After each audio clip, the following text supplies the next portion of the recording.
رمضان المبارک کے بابرکت اعمال، ویسے تو اس مہینے کا ہر لمحہ قیمتی ہے۔ حضور علیہ السلام نے خصوصیت کے ساتھ 4 چیزوں کا اہتمام فرمایا ہے بہت کثرت کے ساتھ، کہ اس مہینے کے اعمال میں انسان کو جہاں تراویح ایک بڑا عمل ہے، روزہ بڑا عمل ہے، اس کے ساتھ ساتھ اور جو بقیہ لمحات ہیں ان لمحات میں حضور علیہ السلام نے ایک تو لا الہ الا اللہ، اس کی کثرت ہو، کثرت کے ساتھ لا الہ الا اللہ، اور کثرت کے ساتھ استغفار، اور کثرت کے ساتھ جہنم سے پناہ ہو، اور کثرت کے ساتھ جنت اللہ سے مانگنا ہو۔ 4 اعمال ہوئے کہ لا الہ الا اللہ کثرت سے پڑھنا، اور استغفار کثرت سے پڑھنا، اور جہنم سے پناہ مانگنا، اور جنت اللہ سے طلب کرنا۔ یہ 4 اعمال خصوصیت کے ساتھ۔ لا الہ الا اللہ یہ ایمان کی بنیاد ہے، اور لا الہ الا اللہ جب تک لا الہ الا اللہ نہیں ہے تو اعمال کا ڈھیر لگا ہوا ہو، لا الہ الا اللہ کے بغیر وہ غارت ہے اور بیکار ہے۔ ایک مسلمان کی سب سے زیادہ کوشش یہ ہونی چاہیے کہ مرتے وقت اسے کلمہ طیبہ کی دولت نصیب ہو، اور جس کو مرتے وقت کلمہ طیبہ کی دولت نصیب ہو جائے تو بس سمجھے کہ اس کا بیڑا پار ہے۔ حضور علیہ السلام نے فرمایا من کان آخر کلامہ لا الہ الا اللہ دخل الجنہ، جس کا آخری کلمہ لا الہ الا اللہ ہو تو جنت میں داخل ہوگا۔ مرنے والا ہے، مرنے والا مرتے وقت آخری کلام جو اس کی زبان پر جاری ہو جائے لا الہ الا اللہ، تو یہ لا الہ الا اللہ جس کو بالکل آخری دولت کے طور پہ نصیب ہو جائے، اور اس کے بعد اس کی کوئی گفتگو نہ ہو، تو حضور علیہ السلام نے اس کے لیے سرٹیفکیٹ جاری کر دیا کہ یہ سیدھا جنت میں جائے گا۔ اب یہ ہمیں نصیب کیسے ہو؟ اس کے لیے ایک تو زندگی بھر اس کی محنت کرنی ہے، لا الہ الا اللہ کی محنت کرنی ہے، اور چلتے پھرتے لا الہ الا اللہ کا ورد کرنا ہے۔ زندگی میں لا الہ الا اللہ سے تعلق ہوگا اور لا الہ الا اللہ کے تقاضوں پر عمل ہوگا تو مرتے وقت کلمہ نصیب ہوگا۔ کچھ اعمال کے اپنے اضافی فائدے ہوتے ہیں۔ مسواک ایک سنت عمل ہے، اور ایک کرنے کو بہت آسان عمل ہے، کوئی مشکل عمل نہیں ہے، بہت آسان ہے۔ ہر وضو میں وضو کرتے وقت وضو میں مستقل سنت ہے، وضو سے ہٹ کر بھی مسواک کرنا مستقل سنت ہے۔ تو جو مسواک کے فائدے لکھے ہیں بہت زیادہ فائدے ہیں، بہت ایک تفصیلی وہ علماء نے اس کے فائدے اور حکمتیں بیان کیے، لیکن سب سے بڑا ایک فائدہ جو مسواک کے اہتمام اور مسواک کی پابندی کا بیان کیا ہے، فرمایا کہ جو شخص پابندی سے مسواک کا اہتمام کرے گا تو اس کو مرتے وقت کلمہ طیبہ کی دولت نصیب ہوگی۔ کتنا آسان عمل ہے، اور اللہ والوں نے بعض اللہ والوں کا اللہ تعالیٰ کے ساتھ ایک خاص تعلق اور ایک خاص یعنی جو جب اللہ تعالیٰ سے انسان باتیں کرتا ہے تو اللہ تعالیٰ کے ساتھ محبت میں راز و نیاز میں ایک اپنا ایک انداز بن جاتا ہے خود بخود۔ تو بعض اللہ والوں نے ایک عام سی بات کی ہے کہ کلمہ طیبہ کی دولت حاصل کرنے کے لیے ہمارے وہ حکیم طارق محمود چغتائی صاحب ہیں، اللہ اللہ کرنے والے بزرگ ہے، صوفی بزرگ ہے، صوفی منش انسان ہے، ان کا یہ ایک سمجھے کہ ایک لطیفہ ہے، ایک باریک نکتہ ہے، اپنا ایک ذوق ہے۔ انہوں نے بیان کیا کہ جی آپ کلمہ طیبہ پڑھ لے لا الہ الا اللہ محمد رسول اللہ، یہ پڑھنے کے بعد اللہ تعالیٰ سے یہ درخواست کریں کہ یا اللہ یہ میں نے کلمہ پڑھا ہے اور یہ میں یا اللہ آپ کے پاس امانت رکھتا ہوں، اور اللہ تعالیٰ امانت میں خیانت نہیں، بس اللہ سے پھر یہ دعا کرے کہ یا اللہ یہ جو میں نے پڑھا اور آپ کے پاس امانت رکھا، بس یا اللہ اس کو مجھے مرتے وقت واپس لوٹا دے۔ یعنی یہ کوئی ایسی بات نہیں ہے کہ جو قرآن میں حدیث میں کہیں لکھی ہوئی ہو کہ اس طرح کر لے، لیکن اللہ تعالیٰ سے محبت کا ایک انداز ہے، ایک بندہ قائم کر لیتا ہے، اللہ یہ میری امانت ہے، یہ مجھے مرتے وقت لوٹا دے۔ تو اگر ایسے ہو جاتا ہے اور اللہ تعالیٰ کو اس بندے کی تڑپ اور طلب یاد آتی ہے اور اللہ کو یاد ہوتی بھی ہے، اللہ سے تو یاد رکھنے کی ضرورت نہیں ہوتی ہے، اور اللہ تعالیٰ کی نظر کرم متوجہ ہو جاتی ہے اور یہ کلمہ مرتے وقت انسان کو نصیب ہوتا ہے تو بیڑا پار ہو گیا۔ لا الہ الا اللہ کثرت سے ایصال ثواب کے لیے بھی بہت بہترین عمل ہے۔ مرنے والوں کے لیے نا جو ہمارے مرحومین ہم سے جا چکے الگ ہوئے، ان کو تحفے کے طور پہ ہم نے دینا ہے تو بہت مجرب عمل ہے۔ 70,000 مرتبہ یا 1.25 مرتبہ، اس کو لکی ختم بولتے ہیں، دونوں ٹھیک ہے۔ کسی کے پاس زیادہ ٹائم ہے اور ہمت کر سکتا ہے تو 1.25 پڑھا، اور نہیں تو 70,000 مرتبہ پورا کرے اور کسی بھی مرحوم کو ہدیہ کرے تو بے حد نفع ہوتا ہے، بہت زیادہ نفع ہوتا ہے، بہت زیادہ۔ اللہ تعالیٰ اس کا پھر انسان کو دکھاتا بھی ہے۔ وہ ایصال ثواب بہت ایک حقیقت رکھتا ہے، ایصال ثواب کی کوئی معمولی چیز نہیں ہے، اور یہ امت مسلمہ پر اللہ تعالیٰ کا ایک خاص انعام ہے۔ میری والدہ محترمہ بیان کرتی ہے کہ ہمارے والد صاحب کے دادا فوت ہوئے، بہت نیک آدمی تھے، بہت طبیب تھے، اور اللہ تعالیٰ نے ان کو ایک بہت مہارت دی تھی، نبض پہ ہاتھ رکھتے تو بیماری بتاتے، اور اس زمانے میں تو یہ کمانے کی ترتیب ہوتی نہیں تھی، تو بالکل فی سبیل اللہ ساری زندگی انہوں نے دور دور جا کر مریضوں کو دیکھنا اور ان کے لیے از خود چلنا، پیدل سفر کرنا، ظاہر ہے یہ بہت ثواب کا کام ہے۔ تو بہت یعنی اس اعتبار سے اللہ تعالیٰ کا ان پر انعام تھا۔ مرنے کے بعد میری دادی کہتی ہے کہ میں نے ان کو خواب میں دیکھا تو میں نے ان سے پوچھا کہ کیا حال ہے، انہوں نے کہا کہ اللہ تعالیٰ نے بہت کرم کا معاملہ فرمایا ہے، لیکن یہ ایک پتھر ہے جو مجھے تنگ کرتا ہے۔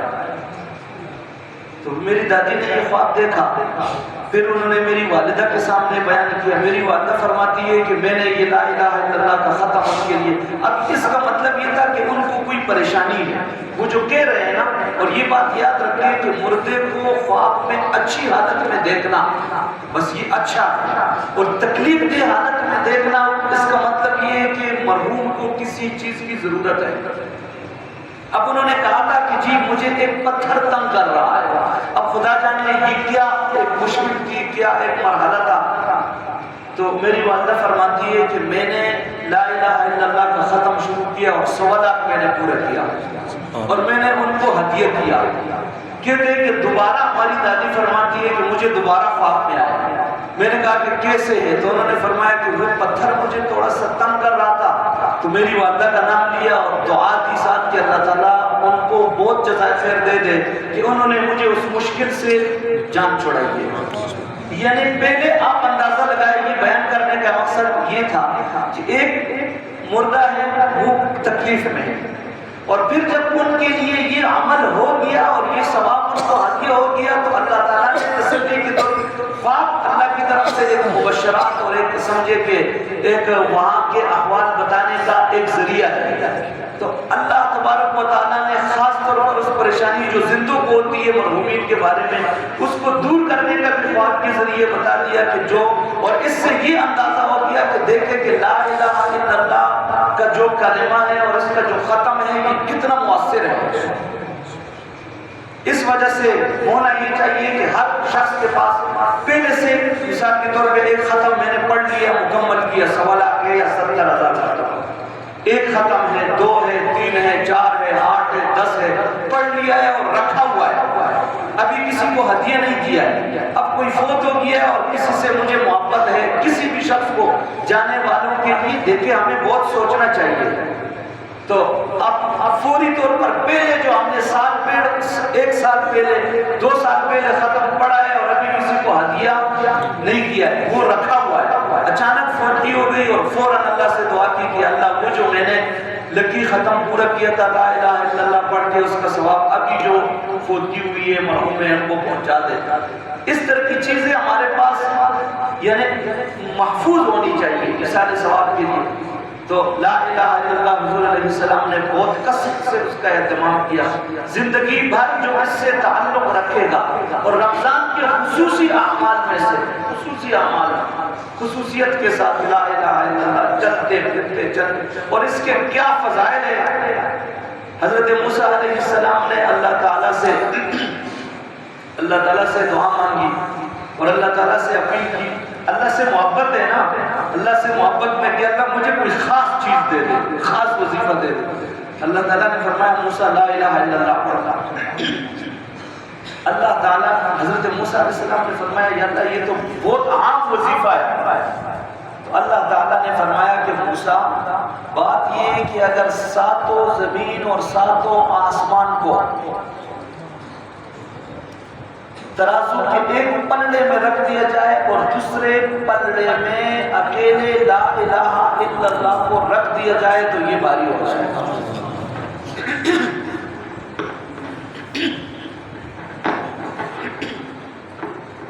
بٹنگی کی ہماری جماعت گئی سندھ میں ہندو بہت زیادہ ہے، یہ ابھی 1-2-3 سال پہلے کی بات ہے۔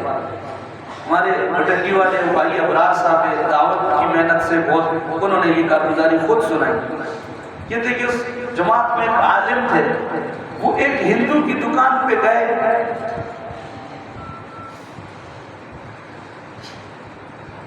اور ہندو کو دعوت دی تو یہ فضیلت سنائی کہ جی ترازو کے ایک پلڑے میں 7 زمین اور 7 آسمان کو رکھ دیا جائے اور دوسری طرف لا الہ الا اللہ کو رکھ دیا جائے تو یہ کیا ہو جائے گا؟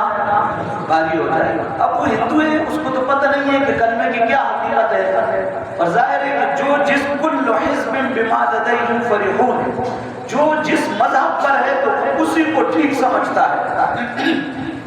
ہندو کا یہ خیال ہے کہ مسلمان پاگل ہیں، یہ جو روزہ رکھتے ہیں یہ اپنا دماغ خراب کرتے ہیں، یہ جو 5 وقت مسجد میں جاتے ہیں وہ تو یہی سمجھتے ہیں کہ یہ پاگل ہیں، ان کو تو تمیز ہی نہیں ہے، یہ وقت ضائع کرتے ہیں، ان کا یہی ان کا خیال ہے۔ اب ہندو نے کہا کہ بھائی ابھی لکھ دو، ادھر یہ لکھ دو، یہ کلمہ لکھ دو، اور یہ اس کے سامنے دکاندار ہے نا، سامنے ترازو ہے چھوٹا سا، تو اس نے کہا کہ میں 5 کلو کا وزن رکھتا ہوں اور دوسری طرف یہ کلمہ لکھ دو، پتہ چل جائے کہ کیا چیز والی ہے۔ ابھی ہندو نے چیلنج کیا، پتہ تو اس کو نہیں ہے، کہتے ہیں کہ جب وہ کلمہ لکھ دیا پرچی پر ادھر ڈال دیا تو وہ ہندو نے 5 کلو کا وزن کا جو ایک بنا ہوتا ہے وہ رکھ دیا، 5 کلو وزن والا وہ جب رکھ دیا ادھر یہ لا الہ الا اللہ ایک پرچی پہ، یہ 1-2 سال پہلے کی بات ہے، دنیا کی نظروں کے سامنے دعوت کے برکات دیتے ہیں۔ تو جب یہ ڈال دیا اس نے 5 کلو کا پلڑا رکھ دیا ادھر، تو وہ اس لا الہ الا اللہ والی پرچی کو ہلا نہیں سکا۔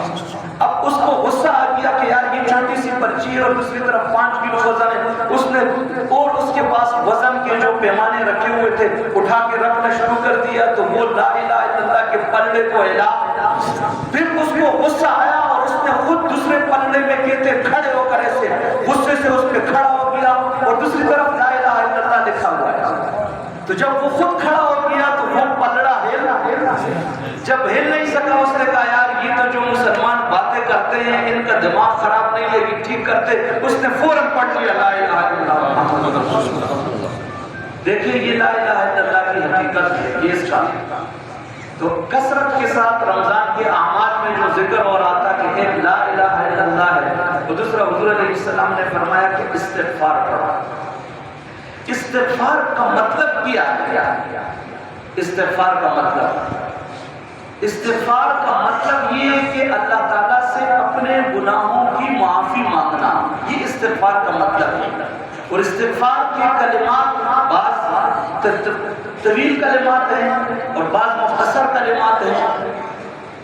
تو طویل کلمات پڑھے آپ، پانچواں جو کلمہ ہے استغفار کا، یہ بہترین استغفار ہے. پورا پانچواں کلمہ نہ پڑھ سکے تو استغفر اللہ ربی من کل ذنب واتوب الیہ، استغفر اللہ الذی لا الہ الا هو الحی القیوم واتوب الیہ. اور یہ نہ پڑھ سکے تو استغفر اللہ، صرف استغفر اللہ، صرف یہ پڑھے، یہ استغفار ہے. لیکن مطلب معلوم ہو کہ جو میں استغفر اللہ جو بندہ پڑھ رہا ہو اس کو پتہ ہو کہ میں استغفر اللہ کہہ کر کیا مانگ رہا ہوں اللہ سے. ایک ہے نا طوطے کی رٹ ہے، طوطا کہہ رہا ہے، بندہ کوئی بات کرتا ہے تو آگے سے طوطا بھی وہی بات کر رہا ہے. وہ نہیں، بندے کو پتہ ہو کہ جو میں کہہ رہا ہوں میرا مطلب کیا ہے، میں یہ کہہ کر اللہ تعالیٰ سے کیا مانگ رہا ہوں. استغفر اللہ کہنے والے کو پتہ ہو کہ استغفر اللہ کا کیا ترجمہ ہے. استغفر اللہ کا ترجمہ ہے کہ میں اللہ سے اپنے گناہوں کی معافی اور بخشش مانگتا ہوں. استغفر اللہ، میں اللہ سے اپنے گناہوں کی معافی اور بخشش مانگتا ہوں، یہ استغفار ہے. استغفر اللہ، میں اللہ سے اپنے گناہوں کی. کوئی شخص کہے نا اس مجمع میں کوئی شخص یہ مجھے کہے کہ ایک ایسا وظیفہ مجھے بتا دے کہ میری زندگی کا ہر مسئلہ حل ہو جائے، رزق کی تنگی حل ہو جائے، اولاد کی تنگی حل ہو جائے، ہر قسم کی پریشانی اور الجھن ختم ہو جائے، ہر قسم کی پریشانی اور الجھن. یعنی کوئی شخص ہے کہ ایسا وظیفہ دے دے اور ایک ایسا جامع کہ جو زندگی کے ہر مشکل اور ہر مسئلے کے لیے حل کے طور پہ ہو اور مجھے کسی اور وظیفے کی ضرورت نہ پڑے. تو اس کے لیے یہ استغفر اللہ والا وظیفہ ہے. حضرت نوح علیہ السلام نے اپنی قوم کو استغفار کی ترغیب کی اور آگے اس کے 5 انعامات کی دعائیں. فَقُلْتُ اسْتَغْفِرُوا رَبَّكُمْ إِنَّهُ كَانَ غَفَّارًا يُرْسِلِ السَّمَاءَ عَلَيْكُمْ مِدْرَارًا وَيُمْدِدْكُمْ بِأَمْوَالٍ وَبَنِينَ وَيَجْعَلْ لَكُمْ جَنَّاتٍ وَيَجْعَلْ لَكُمْ أَنْهَارًا. پہلا انعام یہ کہ استغفار کرو کہ اللہ تمہارے گناہوں کو معاف کر دے گا. دوسرا انعام دنیاوی کہ اللہ تعالیٰ، ابھی میں بیٹھنے لگا ممبر پہ تو حاجی الیاس صاحب نے یاد دلایا کہ جی بارش کے لیے دعا کرنی ہے. حضرت نوح علیہ السلام نے اپنی قوم کو بتایا کہ بارش نہیں ہو رہی ہے اور بارش کی بوند بوند قطرے قطرے کے لیے ترستے ہو تڑپتے ہو تو اللہ کے سامنے استغفار کرو، اللہ بارش دے دے گا. اور صرف بارش نہیں، یرسل السماء علیکم مدرار، موسلا دھار بارش، تمہاری ضرورت کے مطابق بارش جتنی چاہیے اللہ تعالیٰ کی اس رحمت کے سمندر سے تم فیض پاؤ. یرسل السماء علیکم مدرار. غریب ہے، کوئی نادار ہے، مفلس ہے، فقر اور فاقے ہیں، کم دستی ہے اور اس کا کوئی حل چاہیے، وظیفہ چاہیے. تو حضرت نوح علیہ السلام نے فرمایا، قرآن نے اس کو پھر نقل کیا، کسی پیر کا ایک وظیفہ ہو کتنا وزن رکھتا ہے.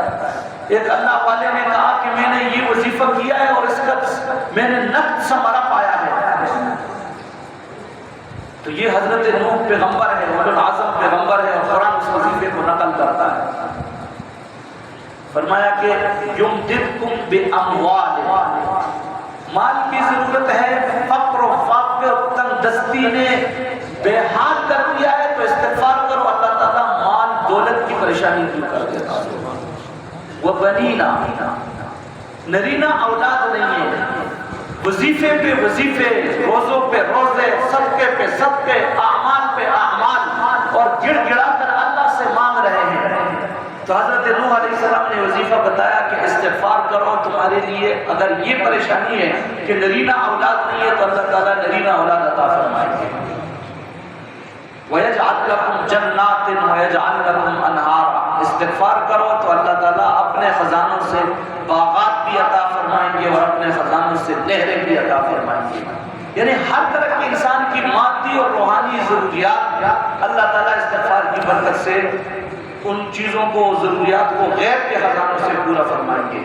حضرت امام احمد ابن حنبل رحمۃ اللہ تعالی علیہ بہت بڑے امام گزرے ہیں، بہت بڑے، 4 بڑے ائمہ ہیں نا، امام ابو حنیفہ، امام احمد ابن حنبل، امام مالک اور امام شافعی رحمہ اللہ۔ امت مسلمہ کے 4 بڑے امام، ائمہ متبوعین، ائمہ مجتہدین، جنہوں نے فقہ کے احکامات کو اپنے اپنے انداز سے قرآن و سنت کی روشنی میں مرتب کیا۔ اور امام احمد ابن حنبل رحمہ اللہ تو استقامت کے عجیب پہاڑ، امت مسلمہ میں ایک ایسی ہستی کہ یعنی آپ اگر صحابہ میں کسی کی مثال پیش کرتے ہیں، قربانی کی ایک داستان ہے، ظلم و ستم سہ کر جس شخصیت نے حضور کی محبت اور عشق میں ایک داستان رقم کی تو وہ حضرت بلال ہے۔ اور ان کے بعد امت مسلمہ میں علماء نے حضور کی محبت میں اور اللہ کے دین کی سربلندی کے لیے نا اگر کوئی داستان شجاعت اور داستان استقامت رقم کی ہے تو وہ حضرت امام احمد بن حنبل رحمۃ اللہ تعالی علیہ۔ یہ امام شافعی رحمۃ اللہ علیہ کے استاد شاگرد ہیں، اور امام شافعی رحمۃ اللہ علیہ استاد ہیں۔ بادشاہ نے کوڑے مارے اور جس قمیص کو پہن کر امام احمد بن حنبل رحمہ اللہ کو کوڑے لگائے گئے تو امام شافعی رحمۃ اللہ علیہ نے وہ قمیص منگوائی اور اس کو پانی میں ڈالا اور اس سے پانی نچوڑا، اور عقیدت اور احترام میں امام شافعی رحمۃ اللہ علیہ نے یہ پانی پیا۔ امام احمد بن حنبل رحمہ اللہ اتنے عظیم انسان ہیں۔ اور ایک واقعہ لکھا ہے، امام ابو عبداللہ ایک امام گزرے ہیں جو امام احمد بن حنبل رحمہ اللہ کے بالکل قریبی دور کے ایک آدمی ہے۔ تو امام احمد بن حنبل رحمہ اللہ کے بالکل یعنی ہم عصر ہے امام ابو عبداللہ۔ مرنے کے بعد امام ابو عبداللہ رحمۃ اللہ علیہ کو کسی شاگرد نے خواب میں دیکھا کہ اللہ تعالیٰ نے آپ کے ساتھ کیا معاملہ کیا۔ حضرت امام ابو عبداللہ نے فرمایا کہ اللہ تعالیٰ نے میری بخشش کر دی۔ اچھا بخشش کی کیا وجہ ہوئی؟ تو انہوں نے ابھی وجہ بیان کی۔ انہوں نے کہا کہ جی ایک نہر پر ہم وضو کر رہے تھے، میں اور امام احمد بن حنبل، کہتے ہیں کہ وضو کے لیے ہم ایسی جگہ میں بیٹھے کہ نہر کا پانی اوپر سے نیچے کی طرف بہتا ہے، جیسے یہ دنا کی پہاڑی سے نیچے کی طرف آ رہا ہے۔ تو کہتے ہیں کہ میں ذرا اوپر بیٹھ گیا اور امام احمد بن حنبل رحمہ اللہ نیچے بیٹھ گئے۔ کہتے ہیں کہ میرے دل میں خیال آیا کہ یہ اتنے بڑے عالم ہے اور اللہ کے ولی ہے، میں اوپر بیٹھوں اور یہ نیچے، یہ تو بے ادبی ہے۔ تو کہتے ہیں کہ تھوڑا سا معمولی سا عمل ہے۔ کہتے ہیں میں اٹھا اور امام احمد بن حنبل رحمہ اللہ کو اوپر چھوڑا اور خود نیچے جا کر بیٹھا کہ جو امام احمد بن حنبل رحمہ اللہ پانی استعمال فرمائیں گے تو وہ پانی میں استعمال کروں گا۔ کہتے ہیں کہ جب مجھے اللہ کے سامنے پیش کر دیا گیا نا، اللہ نے فرمایا امام ابو عبداللہ، اللہ نے فرمایا تمہارے بہت اعمال ہیں، لیکن یہ جو تم نے امام احمد بن حنبل کا احترام کیا، مجھے سارے اعمال میں یہ عمل اتنا پسند آیا، آج بخشش اور جنت میں بھیجنے کا اسی کو ذریعہ بنا دیتا۔ تو امام احمد بن حنبل رحمہ اللہ فرماتے ہیں کہ میں بغداد میں سفر کرنے کی کوئی سفر میں گیا، ایک مسجد میں گیا تو عشاء کی نماز پڑھی تو جو مسجد کا خادم تھا اس نے کہا کہ جی مسجد کی ترتیب یہ ہے کہ یہاں کسی مسافر کو ٹھہرنے کی اجازت نہیں ہے۔ وہ خادم جانتا نہیں تھا کہ یہ امام احمد بن حنبل ہے۔ کہتے کہ اس نے مسجد کو تالا لگا دیا، رات تھی میں کدھر جاتا تھا، سامنے ایک تنور پہ میں جا کے لیٹ گیا، دیکھا کہ اس تنور پہ ایک نوجوان کام کر رہا ہے اور مسلسل اس کے لب ہل رہے ہیں، کچھ پڑھ رہا ہے، مسلسل پڑھ رہا ہے۔ تو امام احمد بن حنبل رحمۃ اللہ علیہ فرماتے ہیں میں نے یہ منظر دیکھا کہ یہ نوجوان مسلسل پڑھ رہا ہے۔ میں نے کہا کیا پڑھتا ہے؟ اس نے کہا میں استغفار پڑھتا ہوں۔ تو امام احمد بن حنبل رحمۃ اللہ علیہ فرماتے ہیں کہ میں نے اس سے پوچھا کہ یہ استغفار جو آپ پڑھتے ہیں اتنا کثرت سے، اس کا آپ کو کیا فائدہ ہوتا ہے؟ تو اس نوجوان نے کہا کہ اس استغفار کی برکت سے میں اللہ سے جو دعا مانگتا ہوں اللہ قبول کرتا ہے۔ امام احمد بن حنبل رحمۃ اللہ علیہ فرماتے ہیں کہ میں نے اس سے پوچھا کہ یار تمہاری ایسی بھی کوئی دعا ہے جو ابھی تک قبول نہیں ہوئی ہو؟ اس نے کہا باقی تو ہر حسرت میری پوری ہوئی ہے، جو اللہ سے مانگتا ہوں اللہ دیتا ہے۔ ایک دعا میں نے اللہ سے کی ہے کہ اللہ مجھے مجھے احمد ابن حنبل کو ملا دے۔ امام احمد ابن حنبل رحمۃ اللہ علیہ نے فرمایا کہ وہ احمد ابن حنبل جو تم اللہ سے مانگتے ہو کہ اللہ مجھے ان کی زیارت کرا دے، یہ میں تمہارے سامنے کھڑا ہوں۔ یہ ہے استغفار کی برکات۔ 4 اعمال میں سے پہلا عمل کیا ہے رمضان کے عمل، چلتے پھرتے اٹھتے بیٹھتے، یہ نہیں کہ آپ کے لیے اس کے لیے کوئی مستقل، ادھر سے ایک بندہ نکلا ہے پنڈی جا رہا ہے اور بیٹھ کر اس نے پڑھنا شروع کر دیا، کوئی اور بات کرنے کی بجائے لا الہ الا اللہ استغفر اللہ، کہ کوئی مشکل نہیں ہے کوئی۔ جب انسان کسی چیز میں دلچسپی لے کر پڑھتا ہے تو دنیا میں کوئی چیز ہے، اور ان چیزوں میں تو مشکل کا سوال ہی پیدا نہیں ہوتا ہے۔ گھر میں خواتین ہیں، اعمال جاری، کام جاری ہے، افطاری کا نظام جاری ہے، قرآن کریم کھول کر تلاوت نہیں ہو پا رہی، لا الہ الا اللہ ہر کسی کو آتا ہے، استغفر اللہ ہر کسی کو آتا ہے، ایسا نہیں ہے کہ نہیں آ رہا ہے۔ اور چوتھا عمل جو ہے نا وہ کیا ہے کہ تیسرا کہ جہنم سے پناہ مانگنا۔ خاص طور پر یہ موقع اللہ اس لیے دیتے ہیں کہ جہنم سے، رمضان کے فضائل میں جہاں بہت زیادہ فضیلتیں بیان ہوتی ہے تو ایک میں بہت جو مطالعہ کیا رمضان کے عنوان سے، تو اس میں بہت کثرت سے جو چیز مجھے احادیث میں، علماء کی زندگیوں میں، ائمہ مجتہدین اور ائمہ متبوعین کی سوانح میں جو چیز ملی کہ رمضان اور اس طرح برکت کے مواقع سے وہ لوگ کیا تلاش کرتے ہیں، تو ایک چیز مجھے ملی کہ سب سے زیادہ کوشش جو ہوتی ہے وہ اس بات پر ہوتی ہے کہ جہنم سے خلاصی مل جائے۔ یہ بہت بڑی کامیابی ہے، جو جہنم سے خلاصی مل گئی تو یہی کامیابی ہے، اور جنت کا حصول ہے، جنت حاصل ہو جائے۔ اب سارے لوگ جنت کی حصولیابی کا وہ کرتے ہیں، اور ایک حدیث میں آتا ہے کہ جنت 4 بندوں کا خود تمنا کرتی ہے، جنت شوق رکھتی ہے، طلب رکھتی ہے، بےتاب رہتی ہے 4 بندوں کے لیے جنت کے، یہ 4 بندے کب اور کیسے میرے اندر آ جائے اور مقیم بن جائے۔ یہ خوش نصیب کون ہے؟ حضور علیہ السلام نے فرمایا کہ تال القرآن، قرآن کریم کی تلاوت کرنے والا ہے۔